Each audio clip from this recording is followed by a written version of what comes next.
With a lot of the work that I do, I'm in fragrances a lot. So that doesn't mean that I'm like an expert or anything. I actually don't consider myself an expert at all. I'm actually pretty shit at sales, to be honest, because all I want to do is just tell people the truth. But when it comes to some of the fragrances that we have, I find that a lot of it is like repetition and the same and all over, the one after the other.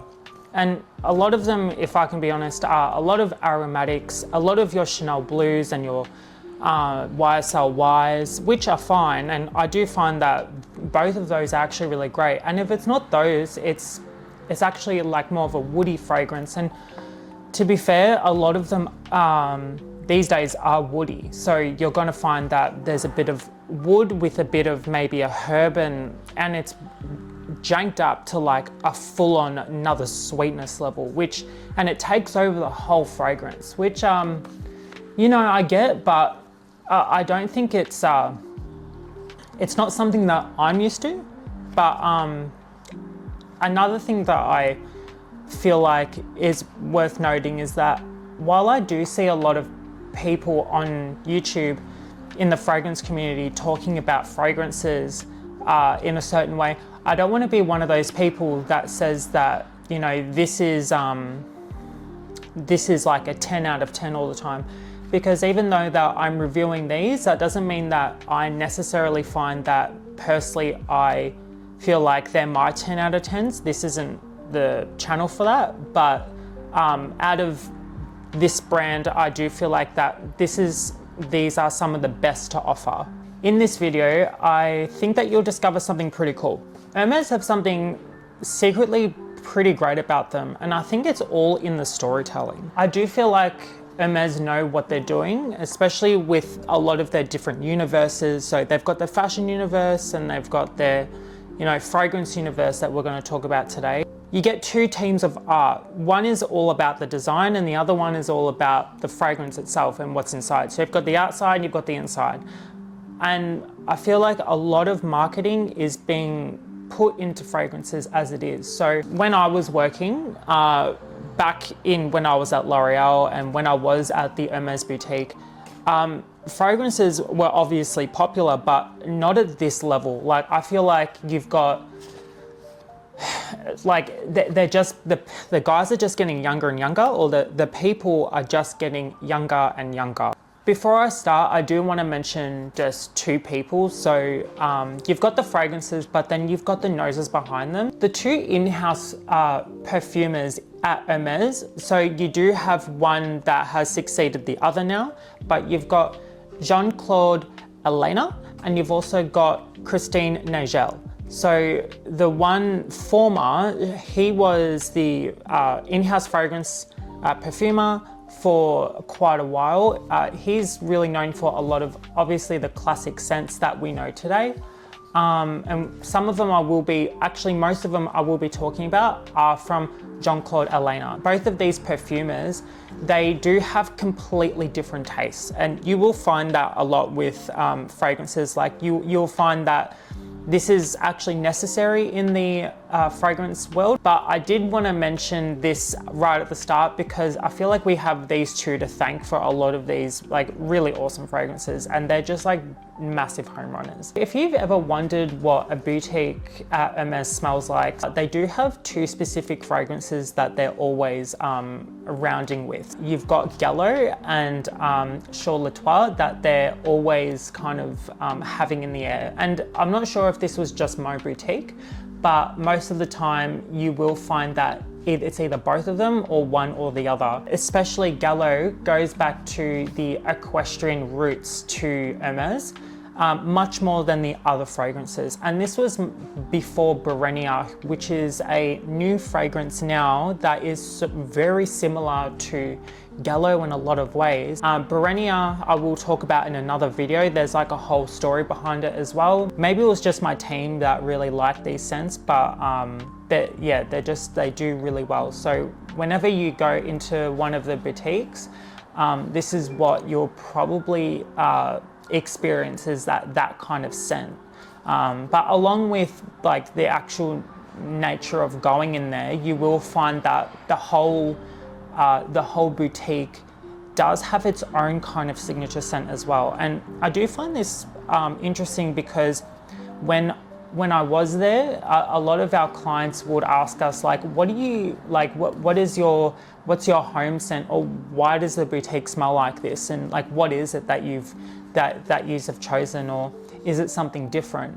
And I don't think we specifically said what it was, because there would be people also spraying other things at the fragrance universe part. And when I say universe, I mean like the part of the store. So you will have women's universe, men's universe. So if you see me saying fragrance universe, it is it's what they call as a category within their literal world of Hermès as well. So there is a lot to learn when it comes to this brand itself, but if I had to pinpoint down to it, it's just to make it a little bit, number one, easier for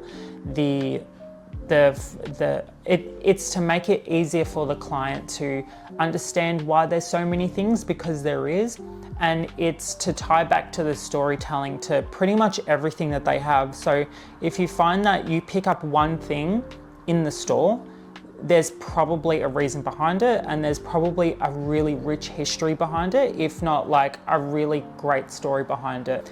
There's a whole thing about like being an ambassador too, apparently. I didn't even know what the word really meant until like very recently as well. So even when I was that, I only really saw myself as like a retail assistant, but you know, they go real extra with this stuff too. Now that I've gone into like a little bit of the brand, the Merveilles line is probably the most detached from the whole Hermès style or the Hermès vibe that we see today.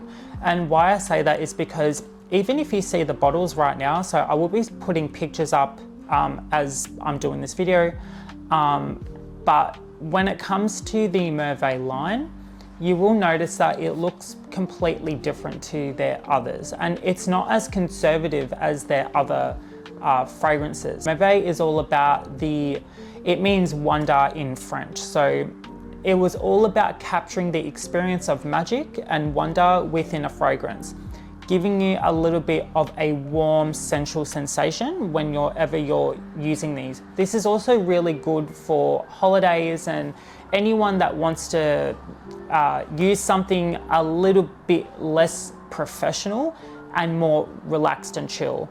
So you'll notice that there's also a little bit of a different colors in here. So you'll see there's like a blue one, and then it gradually goes to like a stronger, warmer color. There is a further history behind why they called it Merveilles and everything, but just for sake of this video, for the fragrance line, that they were to capture a magical experience. Ambre is what I would call obviously an amber scent, but I would call it like a resinous kind of scent. So it's very warm. I'm trying to steer away from calling it a gourmand, because I think that would be just way too easy to call it something like that, especially when the elixir is very much a gourmand, going into the sugar and caramel, where this one isn't. It is very sweet, but it doesn't go like completely gourmand. It's still grounded. So the notes in here are going to be your vanilla, amber, labdanum, and patchouli. I think that's it. Anyone with a sweet tooth will definitely be satisfied with the vanilla in here, because it is a very sweet vanilla. It's not like it's not like your vanilla pod or your vanilla extract, but it's definitely like, it gives me kind of not birthday cake vibes. So it's not that sweet, but it is much more sweeter than your other vanillas out there. Then when you're going a little bit more into it, the amber does set in quite soon, which is really good, because while it comes out on the top quite sweet, you do get that kind of like roundness of the amber, and then it completely grounds it with the patchouli and labdanum. I feel like a lot of people will put labdanum to give a leathery note, and that's definitely what's happening in this scent. So you do get like a labdanum with the patchouli as well, which is further going into that kind of like leathery experience in my opinion. And that's why I would call it a little bit earthy, but that's how it balances out a lot. With those simple notes, you've only got 4 notes, but when you do try it, you do feel like it is a very nice warm sensation, and it does really go into that kind of like magical route, or like it's very sultry, I should say. So I do have it here. The Ambre, it isn't completely like like it's not completely orange like the Elixir. You'll see that the Elixir is a bit more of a brighter orange, but this is what I mean about the actual design of the scent as well. So more at the end of the year, they will kind of advertise this. More in those colder countries when it is a bit colder. Here, it does not get cold. Like it is like sweating hot by that time in Christmas, so they definitely won't be pushing this one. Whenever I try this, I'll try.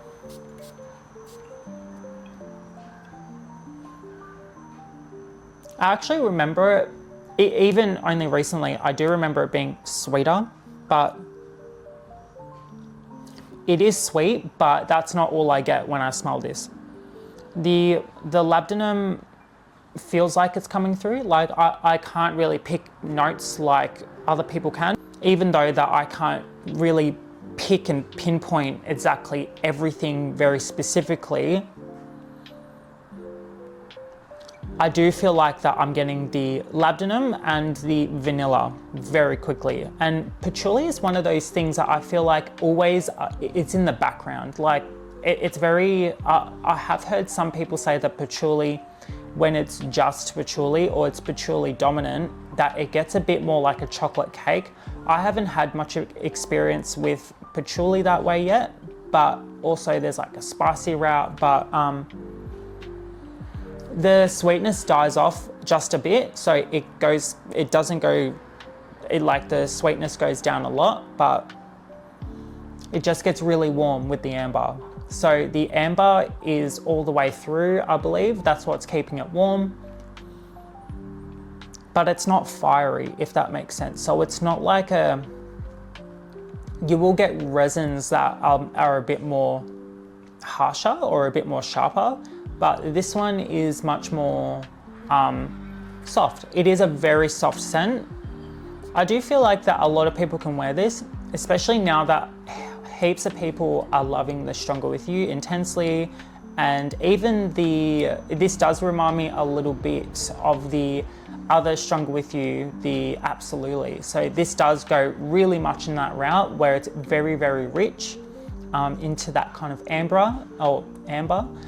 But that one, those ones are a bit more like cinnamon and they're a bit more nutty, where this one is just more softer with the like richer amber. So yeah, I would give this a rating of probably like 8 out of 10, only because this is my favorite out of the Merveilles line.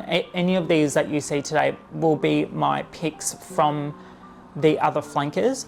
But the reason why I would actually also give this an 8 is because I feel like this is a really good alternative to those other very sweet vanilla scents that people are really adoring these days. And I can appreciate that, because sometimes I feel like, especially with something like Jean Paul Gaultier Elixir, that one does remind me so much of this, but that one goes a little bit too sweet and not enough of that. I think there's supposed to be tobacco in this and in the other one, but I don't get that at all.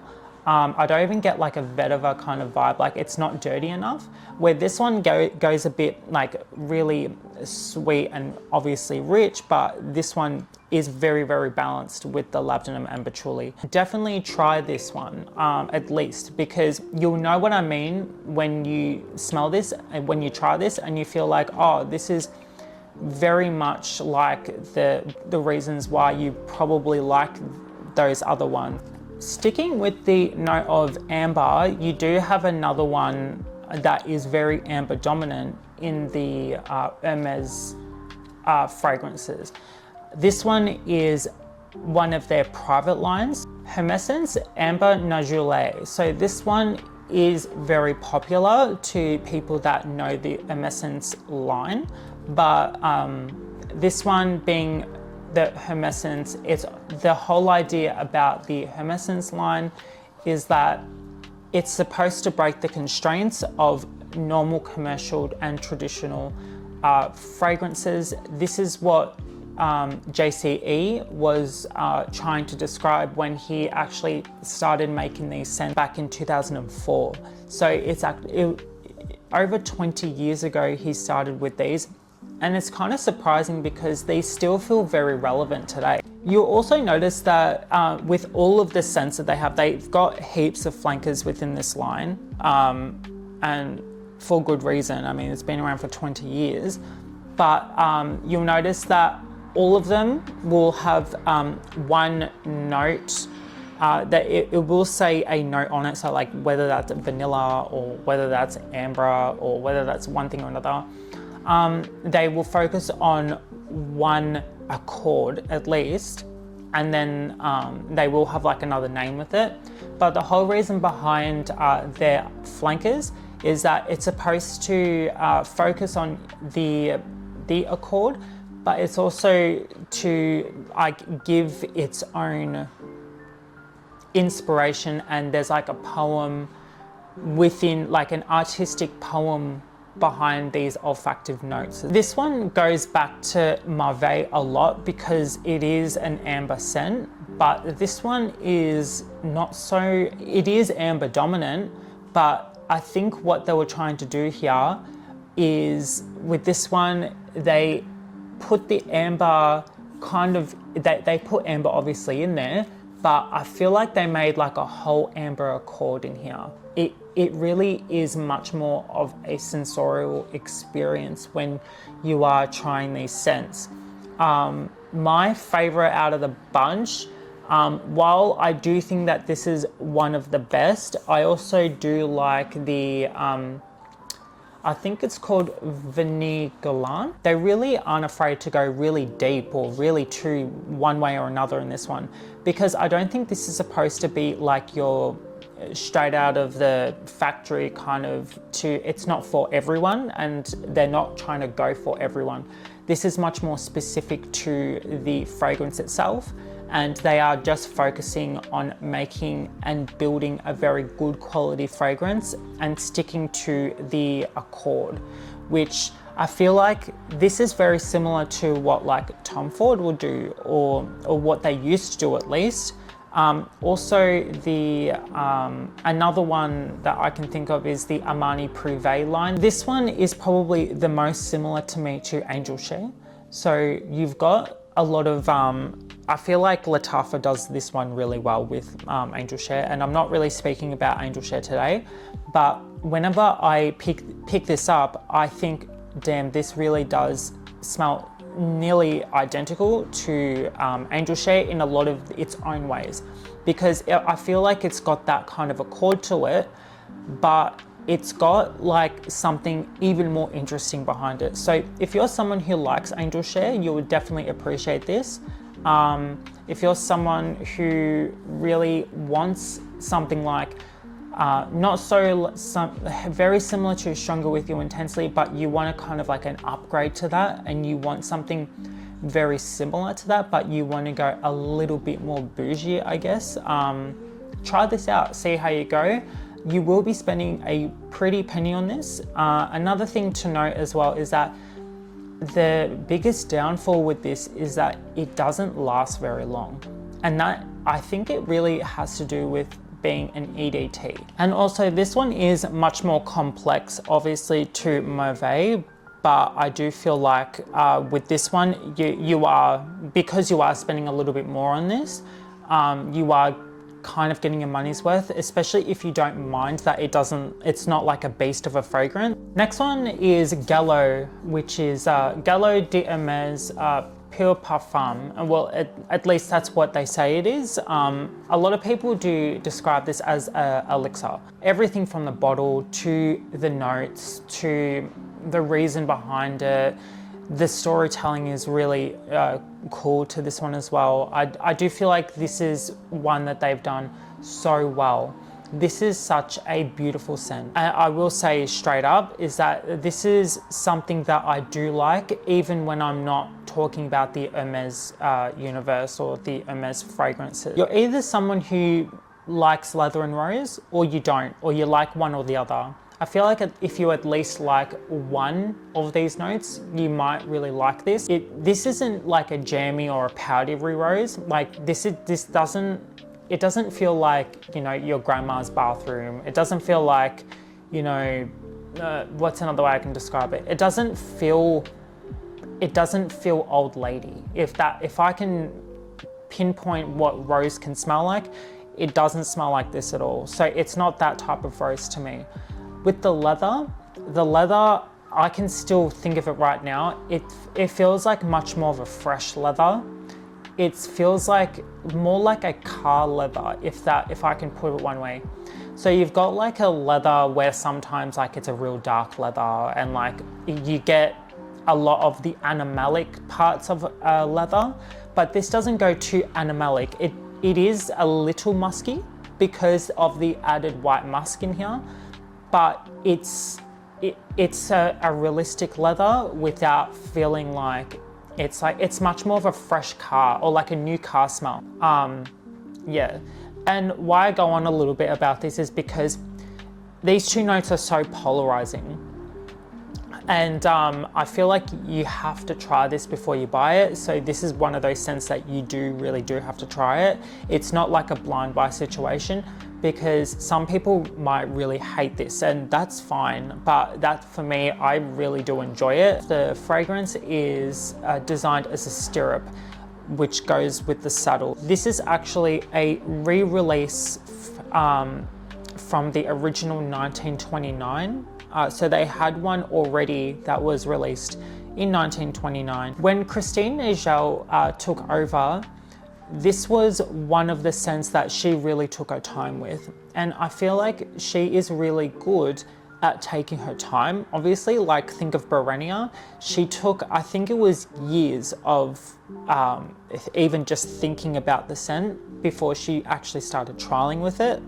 But for this one, she went through, I think it was over 110 trials. I'm not even sure if that's normal or not. Like if I was making a scent, I'm sure that I would be going through thousands of trials. Like, so if they're saying that they went through over, 110 trials, like that's probably like tests, that's probably a lot. Whether it's something you like or not, I think it's something that I feel like you would at least appreciate, because you can tell that a lot of work has been put done in this fragrance. I'm not saying that, like a really good perfumer, obviously a good perfumer has done this, but has done this and done it really well. But I can only tell from something that I've tried, that I can really appreciate this, because it goes a bit daring when you go something like, say for example, oud and rose. Like that's another combo that I feel like a lot of people do, but it's also hard to do. Anything to do with rose, I think it's very hard to do without people getting sick of it, or having their own memory cord like with it itself. Like if I think of rose, it's like stapled in my head. There are people that buy a lot within their store, so you'll go from universe to universe, and then people will like end their kind of route or kind of their shopping at the fragrance universe, and they will always buy something depending on what they buy. Sometimes we recommend Twilly because you got a scarf or you actually got a Twilly. Sometimes it would be something like, for example, I'm thinking of one. But just think about if you're about to buy something and you're trying to match that as an accessory. So they really do try to express that fragrances are an accessory within the shopping experience. There isn't the rope attached anymore. I don't know if this is like a thing now where they don't actually have the leather rope anymore, or they only do that in store. I have seen that there's been in the past where there've been orange ones, orange ropes, and there's been actual leather rope. Mine was a leather rope, and I believe that was actually a real leather, I think. Yeah, so I've actually just put something else around it. I think I literally got this from Temu. Like it has to have something on it. Like, this is probably one of my favorite flankers as well. Like, I do love simplicity of flankers, but I do like how they went to their routes of equestrian. But then when you look at the actual flanker of this one, it's been like bolted, and I think obviously it has to be one unit, but it looks like it isn't one unit. It looks like it's been like created. It looks like it's been actually crafted. They do offer the refills now, which is really good. I think this is one of their more expensive fragrances, if I'm right. Every time I try and describe it, it kind of loses me because I do have to try it every time. I don't know why, but I feel like I can't really do it. I can't really justify it without actually trying it every time, but I do get rose, but leather straight away at the same time. I get much more new car, but a sweet new car. Like, it's got something to do with, like, if I thought of like a new car, something to do with this, it's kind of like someone has just, it's on Valentine's Day and they've put like a whole bouquet of roses, fresh roses, red roses in the back, but they've also just bought like a brand new car. That's exactly what it smells like to me, and I love how this smells. I think it's just fucking good. I think this is a good scent. I do want to smell like a new car all the time. Who doesn't? Like, it just, damn. There's nothing really spicy in here, but it's not very soft. It does smell like, so the rose is kind of like, I wouldn't say it's a new rose. I would say like it can go a bit stemmy, because, and what I mean by that is like, it feels like a little bit more than just the flower. It feels much more like you can smell a bit of the leaves. You can smell a little bit of the whole rose, rather than just the petals themselves, in my opinion. And the leather, it kind of like, it's a little bit new jacket, or it's a little bit like a leather couch, if like a new one. So it's a very fresh leather.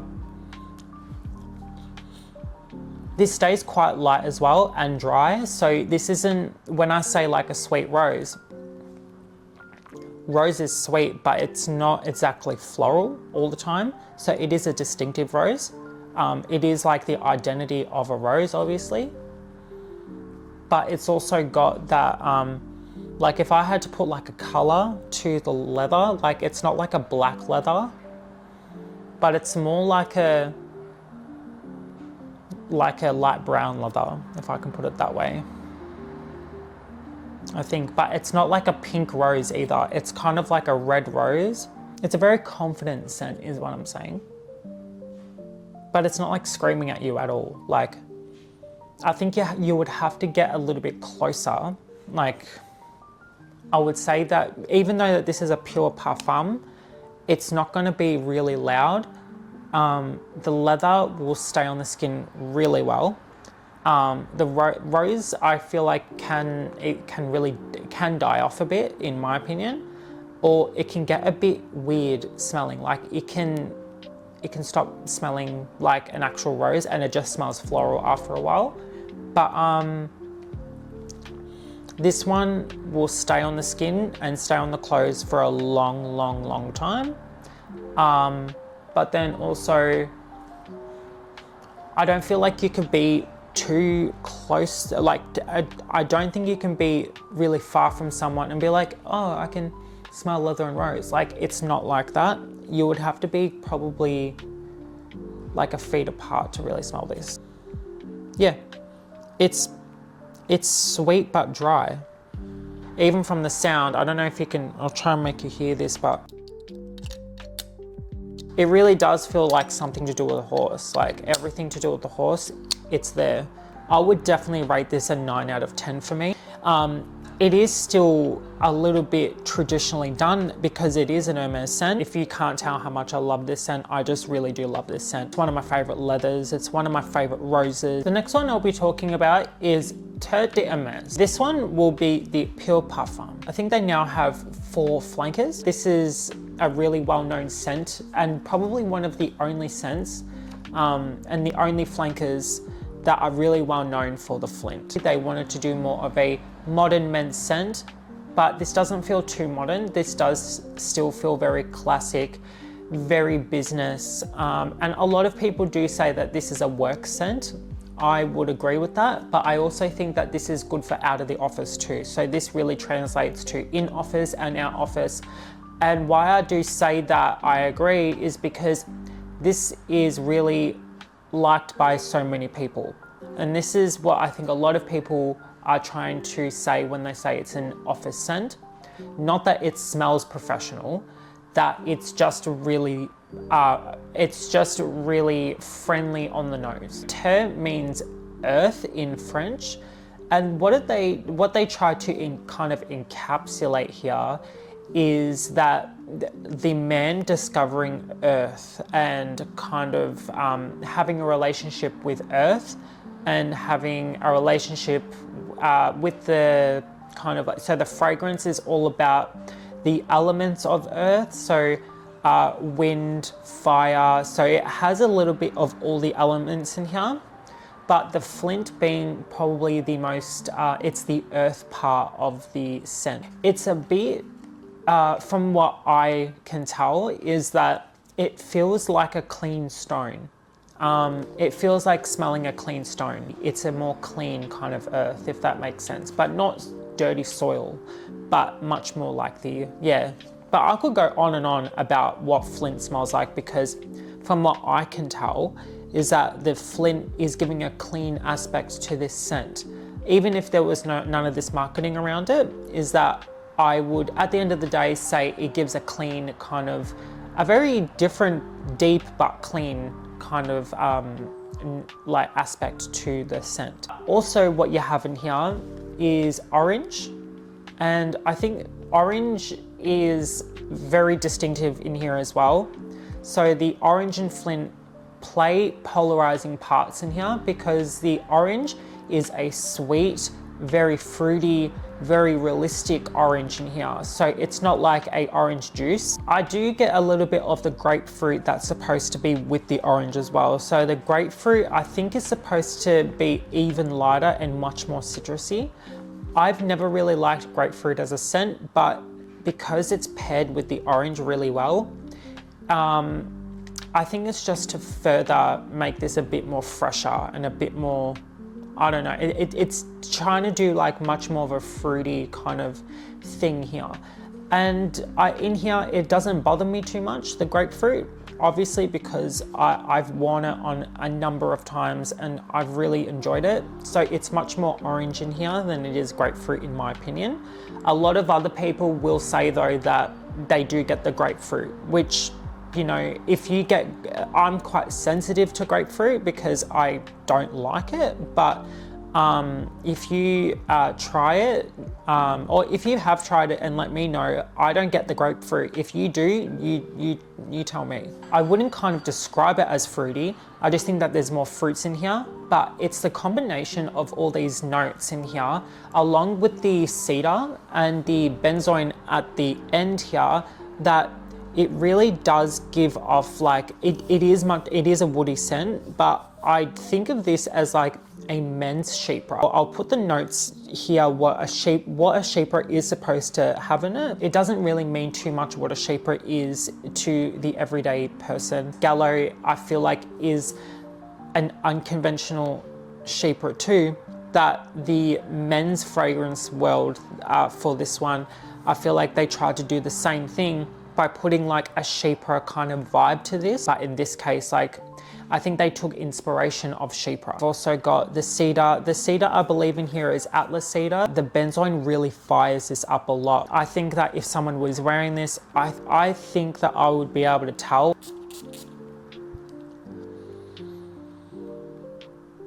So I get flint straight away.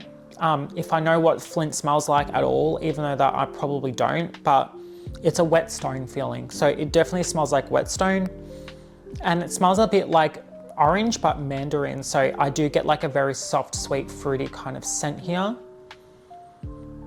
And I can smell the cedar, and the whole thing is really warmed up by the benzoin. So every time I smell this, I keep thinking like, why don't I use this more? If I didn't have the fragrances that I love today and someone gifted this to me, I would definitely be thanking them. Like, I love this.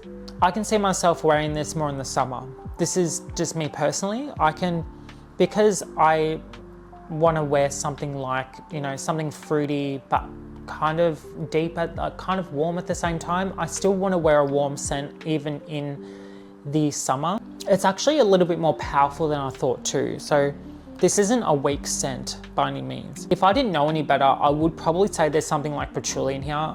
Sometimes I just think patchouli is in everything. A really identifiable DNA that I feel like that if you've tried Terre de Hermès, I think you would be able to know it instantly. The only way I wouldn't wear this was if you're trying to go out on like going clubbing or something like that. This isn't a scent where I feel like it's a very loud scent. It doesn't really want to be known too much. It's just a very well done, smart casual kind of like scent, if I put it that way. I would give this a rating of, I want to give it an 8 out of 10. I do think that this is so easy to gift though. This is one of those blind buys where you can gift someone, and I feel like men and women will both like this. I don't think you can really say that this is a shit fragrance. Like, this is a good fragrance. So this one, Voyage. Voyage, they have EDT and Pure Parfum. They will call a lot of their parfums just Pure Parfum. But Voyage is really known for its flanker. The flankers that you'll see, one is black and one is like kind of like a clear kind of bottle. I think the design around this is really nice. The designer behind this is the in-house Hermès designer. So I feel like that's, it makes total sense to me that he wanted to be a bit more daring, which is that I think his name is Philippe. I'll put it here. What I was getting about this story was that with the dove, that was in here, and also the horse like traveling all across the water and the beach. Like, it's a really fun ad, this one. I really do like this ad that they did. I do see how the flanker does take on a bit more of an equestrian kind of heritage a bit, because like I can imagine this being something that is like a connection between ropes, or like something again on the saddle. It does look like a equestrian tool in some way or another. The first thing I noticed when I opened this scent is eucalyptus straight away. And I think that's because there's so much sharpness of the lemon right at the top, and the cardamom is the main thing in here, being very warm, spicy, and it's a bit harsh, I will admit, but and I was about to like diss this fragrance when I first tried it years ago, and I was like, poor, that is full on. I was very surprised at how much this really softened. You've also got Hedione and rose in here as well. I'm not specifically sure on what rose. I don't get rosy. I just get that it's more flowery, and it really softens the lemon and the cardamom. And then you've also got tea in here as well. There are a lot of aspects to here that remind me of Creta Ventus. Not that this is in any way Creta Ventus, because that one is much more sweeter with the pineapple, or the pineapple accord. So amber, musk, that really it's always a really good combination when you put those things at the base. Yeah, like the story says, like it's very like travel, like you're traveling, you're like at the excitement part, like you're at the euphoric part of traveling.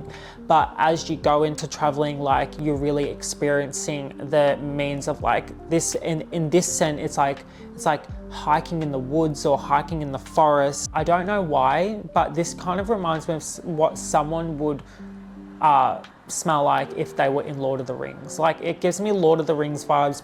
It's very hard to describe this scent because it is so simple and it is what it is. Like it really is lemon, cardamom, but I think I get a bit lost with the floral note, but then it gets back down to kind of like something that you would expect with the cedar, the musk and the amber. The real cool notes in here are the tea and the floral. A lot of people who really love colognes do like this. If you think of people who really like neroli, then you would definitely like this. I actually see someone a bit younger wearing this, not someone older. This actually might be one of their more sportiest scents because they don't have a sporty scent or like a one that's called sport like you do with others. I do feel like this is one of the more distinctive ones that do stand out because I don't feel like they have other things like this. I feel like that this is done really, really nicely, if I could say it that way.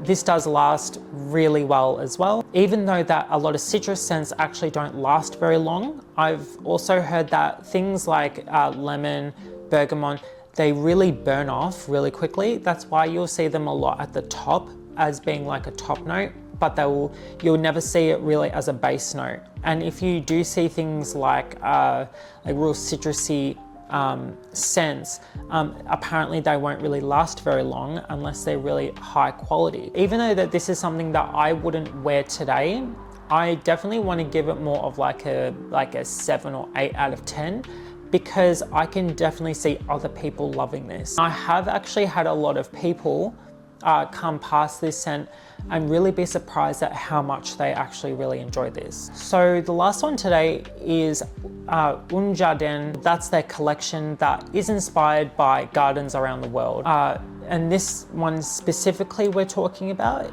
is Sur Le Toit. So this one, I feel like I have a bit more of a bias towards because it's something that I remember the Hermés boutique and everything smelling like was always Sur Le Toit and Galop.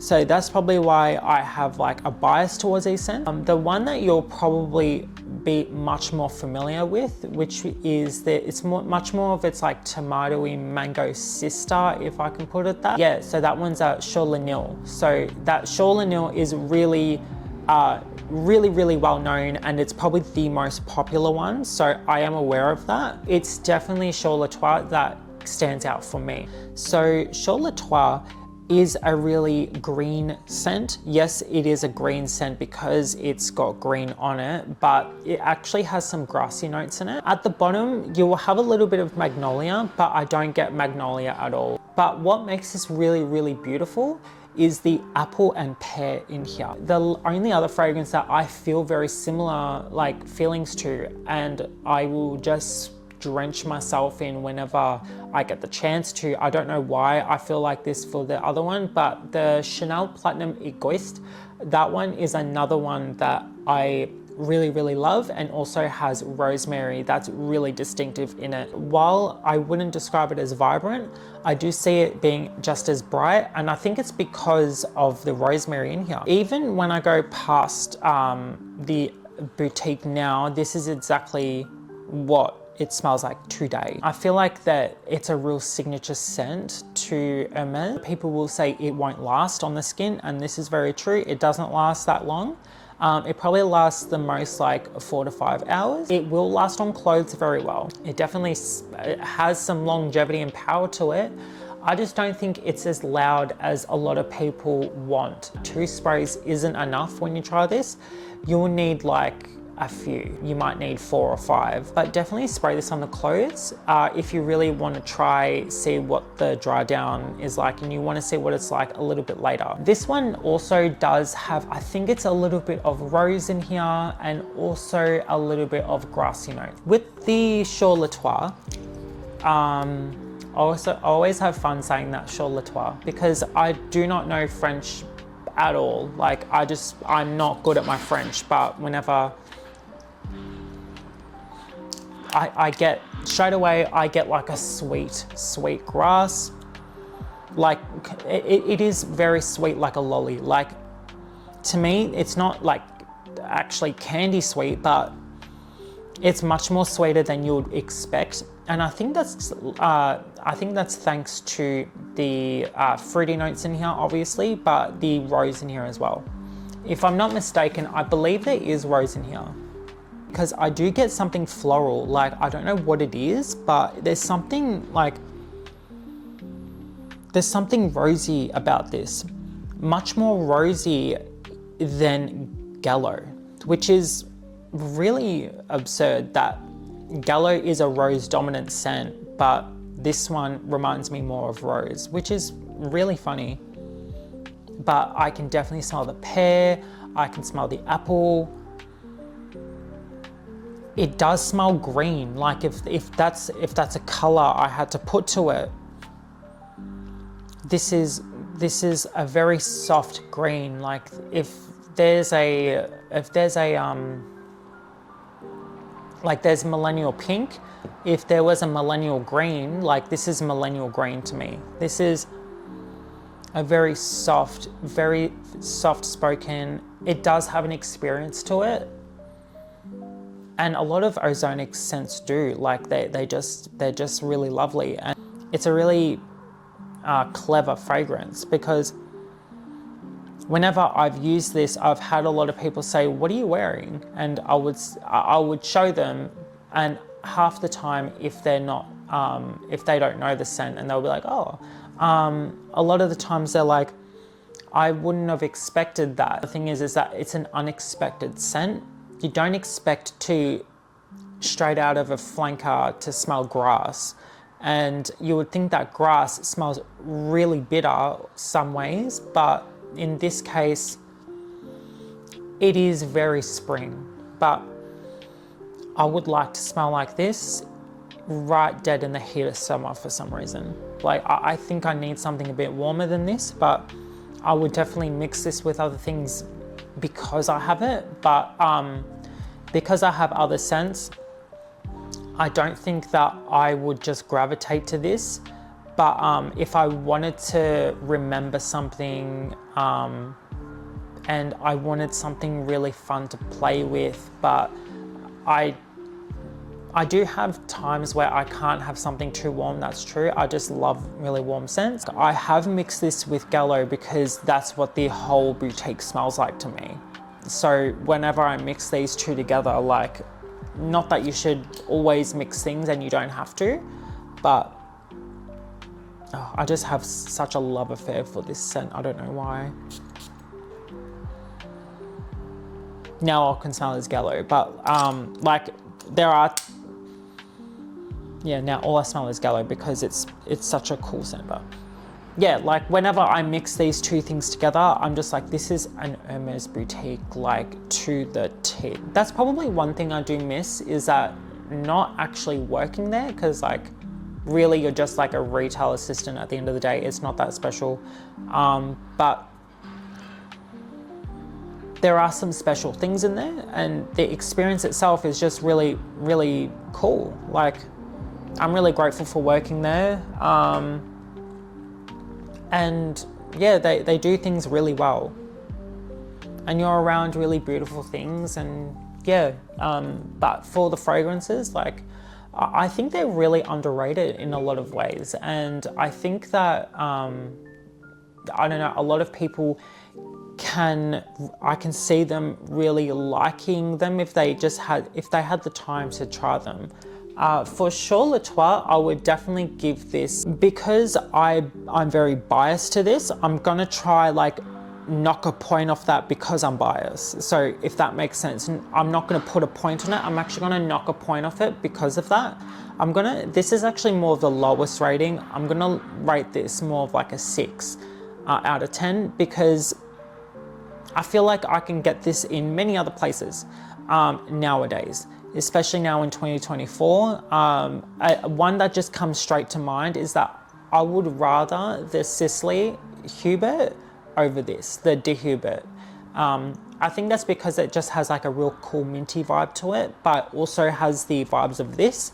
But if you're looking for something different, something botanical, definitely like try anything from that line, but especially this one. I think the fragrance universe from Hermès is better done than most other fragrance houses or like fashion houses in general. Like Hermès, there's so many to love.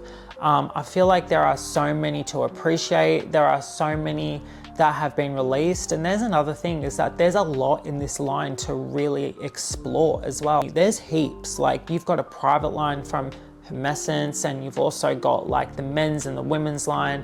You've got a really old line, and like even their classic lines, I haven't even gone into them, but like that might be in a part 2. Rocker Bar, that's really, really nice and warm, spicy, but really vintage. They've got just so many scents, like there's just so many.